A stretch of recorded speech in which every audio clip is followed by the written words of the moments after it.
Pero may iba pang mga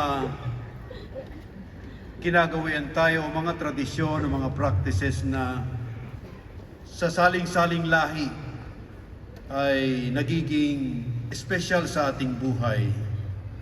At isa dyan mga kapatid ay yung ating pious tradition na doon ay nakikilala tayo sa buong mundo. At yan ay walang iba kundi ang simbang gabi.